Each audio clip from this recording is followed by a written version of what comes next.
करता हूँ। मैं जब भी अगर टेक्नोलॉजी सुपीरियरिटी की बात करता हूँ तो मैं सोच समझ के बात करता हूँ। कल से भारत में एक डंका पीटा जा रहा है कि प्रधानमंत्री सेमीकंडक्टर प्लांट्स का उद्घाटन कर रहे हैं। पर किसी ने ये नहीं पूछा कि ये सेमीकंडक्टर प्लांट्स में कितने एनएम के चिप्स बनेंगे। ये क्वेश्चन कोई नहीं कर रहा है। ऐसा लग रहा है कि भारत अब पूरी दुनिया को सप्लाई करेगा। तो भारत 28 और 90 एनएम के बीच के चिप्स बनाएगा। 28 और 90 एक्चुअली ये मार्केट से बाहर हो चुके हैं। मैं आपको बताऊं, कोई इनको बनाना नहीं चाहता, तो मशीनें खाली पड़ी हैं। तो कहेंगे चलो हम आपके पास आ जाते हैं, तो इंडिया में आ गए सर। अच्छा, उसको बनाने वाली एक मशीनें होती हैं, इसके दो पार्ट होते हैं। एक तो डिजाइनिंग पार्ट होता है और एक पार्ट होता है लिथोग्राफिक मशीन। अब मुसीबत ये कि लिथोग्राफिक मशीन है जिसके ऊपर सेमीकंडक्टर बनाए जाते हैं, वो नीदरलैंड की कंपनी है। उसका नाम है एएसएमएल। ये दुनिया की एकमात्र ऐसी कंपनी है जिसका इस क्षेत्र में ऐसा प्रभुत्व है कि जिसको कोई तोड़ नहीं पाता है। एएसएमएल जो कंपनी है। अब साहब, 28 से नीचे वाले जो टेक्नोलॉजी है वो तो चाइना के पास भी नहीं है, लेकिन चाइना के हुआवी ने और कुछ और कंपनियों ने 7 एनएम के चिप्स को बनाने में कामयाबी पा ली है। 7 एनएम, मैं दर्शकों को बता रहा हूं, 7 एनएम। एआई चिप्स जो होते हैं ना, वो 5 एनएम से स्टार्ट होते हैं, 5 एनएम एंड बिलो। तो चाइना के पास भी एआई चिप्स नहीं है। इसलिए जब अभी शी जिनपिंग की बातचीत हुई ट्रंप से, तो ट्रंप से कहा कि मैं तुमको रेयर अर्थ दूंगा, लेकिन तुम्हें मुझे एनवीडिया के जीपीयू 2 एनएम वाले देने पड़ेंगे। तो ट्रंप ने कहा कि बार्टर डील हो गई, मैं आपको देता हूं। वहां पे बार्टर डील एग्री हो गया। और एनवीडिया, जिसके मालिक चाइना का चक्कर काट के आए थे, उन्होंने कहा कि मैं आपको दूंगा, क्योंकि अदरवाइज वो जीपीयू यूज कौन करेगा 2 एनएम वाले? अगर चाइना नहीं यूज करेगा तो उसका यूसेज भी तो कहीं होना चाहिए, कोई खरीदे भी तो सही। तो दुनिया में करीब करीब 3 कंपनियां हैं, 4, जो 2 एनएम के चिप सिस्टम बना रही हैं। एक सैमसंग है, एक इंटेल है, वो भी अमेरिकन है। एक टीएसएमसी है जो कि ताइवान की है, जो इंडिया को देने से इनकार कर दिया। कोई भी टेक्नोलॉजी टीएसएमसी ने देने से इनकार कर दिया, इवन 25-30 वाला भी देने से इनकार कर दिया, I will not give you. और एनवीडिया का तो खैर कोई मुकाबला नहीं है। उसका भी एक्चुअली देखा जाए तो रूट जो है ना, आपको कहीं ना कहीं ताइवान में जाके मिलते हैं। वो 2 एनएम के चिप्स बनाता है, और जिस लेवल पे आज वो पहुंचे हैं, उस वहां दुनिया में कोई भी नहीं है। मतलब कहा जा रहा है कि एआई रिपोर्ट्स को मैं देखूं तो एआई रिपोर्ट्स कहती हैं कि चाइना में take few years to reach 2 N M level. और अगर वो 2 एनएम का बनाना भी चाहे तो कहता उसके पास वो लिथोग्राफिक मशीन्स नहीं है जो एएसएमएल नीदरलैंड बनाता है।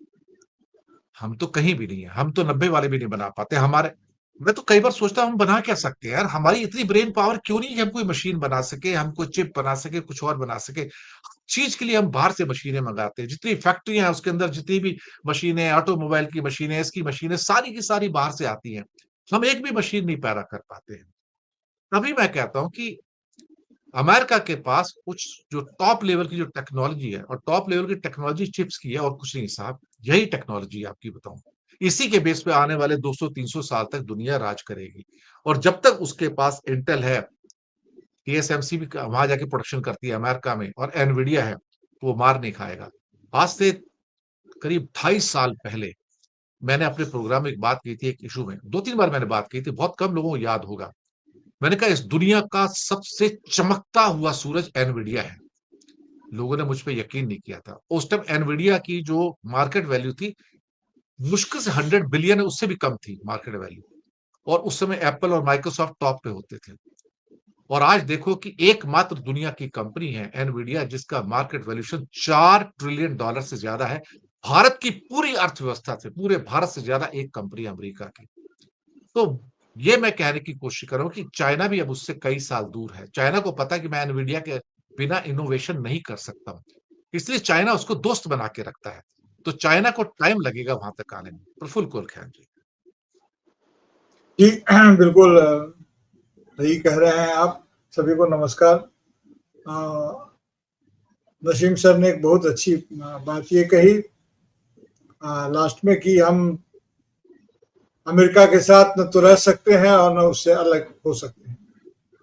तो ये जो फंसी हुई स्थिति है, उन्होंने अटमन साम्राज्य की बात कही। देखिए, अटमन साम्राज्य कहें या बेलेंटाइन कहें या हमारे यहाँ के ही जो साम्राज्य हैं उनकी इतिहास की चर्चा करें, तो जो न्यू वर्ल्ड ऑर्डर इसी अर्थ में न्यू है ना कि पुराने किसी भी अनुभव से आज के अनुभव की व्याख्या नहीं हो सकती, क्योंकि इंटेलिजेंस और जो दूसरे तरह की जो चीजें इतनी डेवलप कर गई हैं, टेक्नोलॉजी इतना जबरदस्त हो गया है कि हम और आप जो बात कर रहे हैं, यह बात भी वो चाहे तो कहीं से बैठा हुआ कोई आदमी इसमें व्यवधान पैदा कर सकता है, ऐसी शक्ति उनके पास है।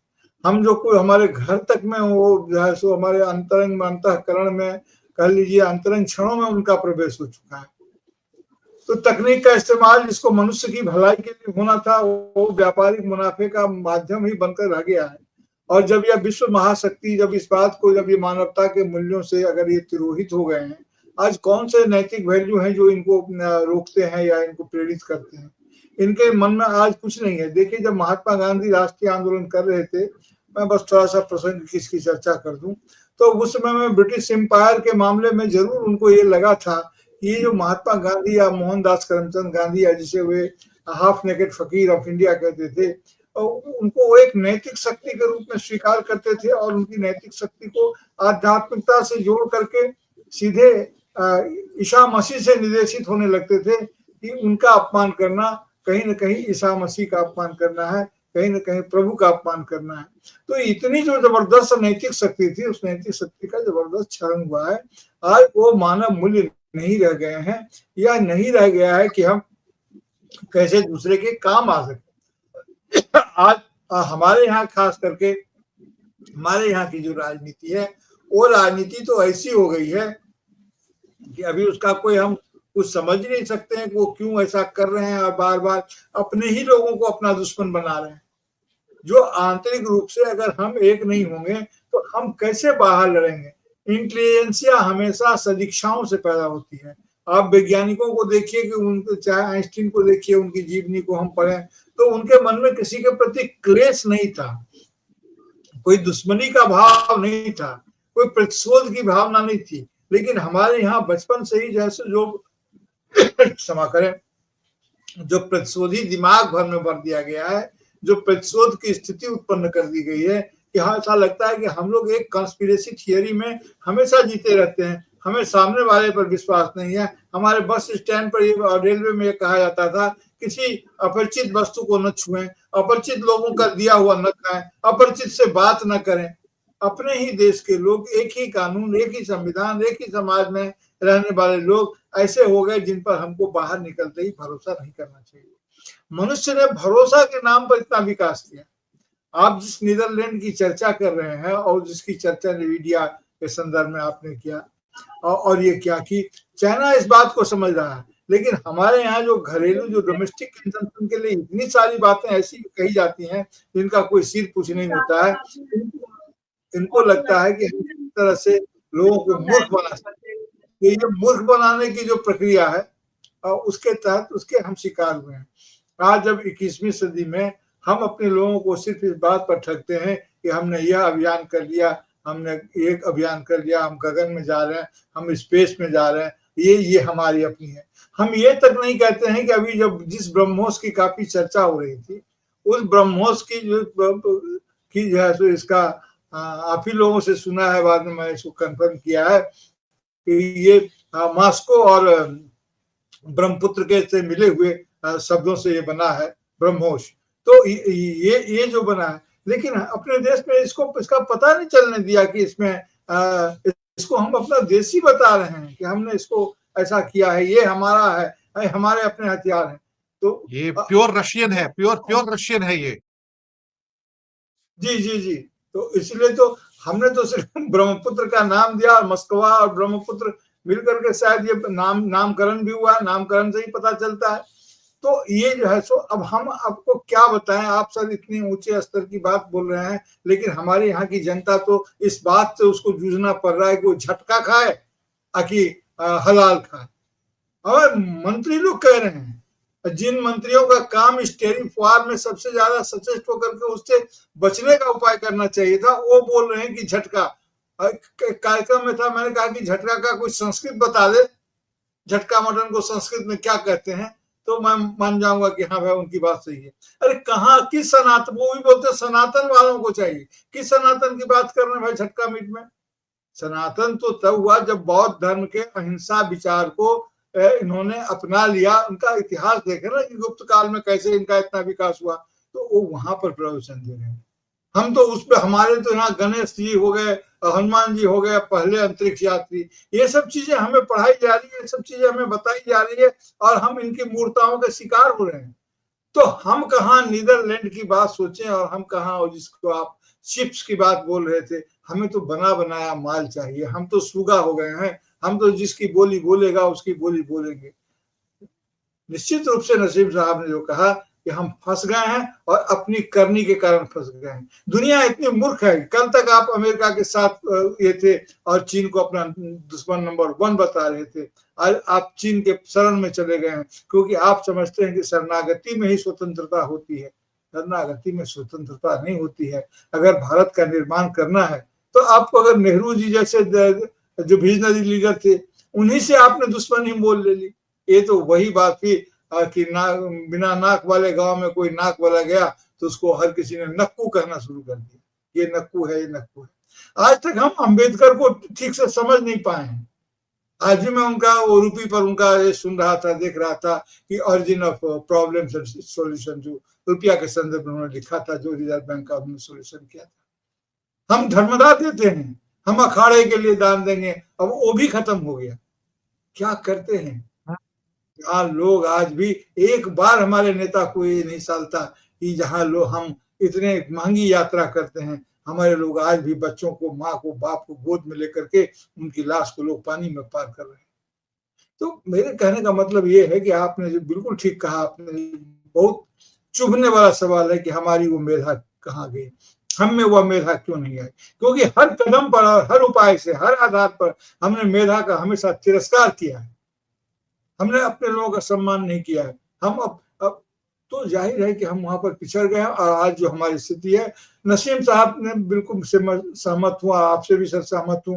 मैं ये कह रहा हूं कि इतिहास की किसी भी व्याख्या से आज के अनुभव को नहीं समझा जा सकता है, और इसके लिए हमें, यदि गुलामी की नई पटकथा लिखी गई है, तो आजादी की भी नई पटकथा हमको वहीं से तलाशनी होगी। ये भारत यदि गांधी का देश किसी समय में रहा है, जिस समय में गांधी जी ने रेलवे का के बारे में कहा था कि रेलवे से हमें बचना चाहिए, यानी कि मशीनीकरण का किया था, विरोध किया था, उसमें में हमारे पास कितने किलोमीटर ट्रेन थे? बहुत कम। तो इसलिए गांधी जी ने कहा था, आज भी ट्रेन में क्या होता है, आप गुड्स ले आकर के एक जगह जमा कर देते हैं, सामान जो मटेरियल्स होते हैं उसको, और आदमी को भी ले जाते हैं। तो आप जो है सो औद्योगिक केंद्रीकरण करते हैं, एक सीमा के बाद जाकर के वो हम पर बोझ बन जाता है। तो गांधी जी ने अपने तरीके से विरोध किया था, लेकिन गांधी की भाषा को हम समझे नहीं। गांधी जी से जब पूछा गया कि आप क्या मशीन के बिल्कुल खिलाफ है, आपके चश्मा की मरम्मत कैसे होगी, आपका चश्मा कैसे बनेगा, तो गांधी जी ने क्या कहा था? गांधी जी ने कहा था कि इतना समाजवादी तो मैं भी हूं ही। उस समय में समाजवाद को लोग रूस से जोड़ करके, रसिया, सोवियत संघ से जोड़ करके देखते थे, और उन्होंने कहा था कि इतना तो समाजवादी मैं भी हूं ही कि मैं ये समझ सकूं कि जो बड़ी बड़ी जो फैक्ट्रियां हैं उनका लाभ आम जनता को मिलना चाहिए, आम जनता का नियंत्रण होना चाहिए। वो चीजें हमने पीछे छोड़ दी, हम तो नकलची हो गए। हमने तो राहुल शंकरटायन को हम याद नहीं करते, जिन्होंने कहा था कि हमारे पास वैज्ञानिक मेधा नहीं थी कि हम बारूद का इस्तेमाल कर सके, तो हमने मुंह से फूंक मार करके दिखा दिया कि हमारे देवता मुंह से फूंकते हैं। हम तो आज भी यकीन करते हैं कि आंख से कोई रोशनी निकलती है जिससे हम चीजों को देखते हैं, ये चमत्कार होता है, जबकि हम देखते हैं पीछे से रोशनी हमारे आंख में आती है। तो हमारी जो कितना कहूँ, तो जी हमारे मेधा का हमने तिरस्कार किया है, और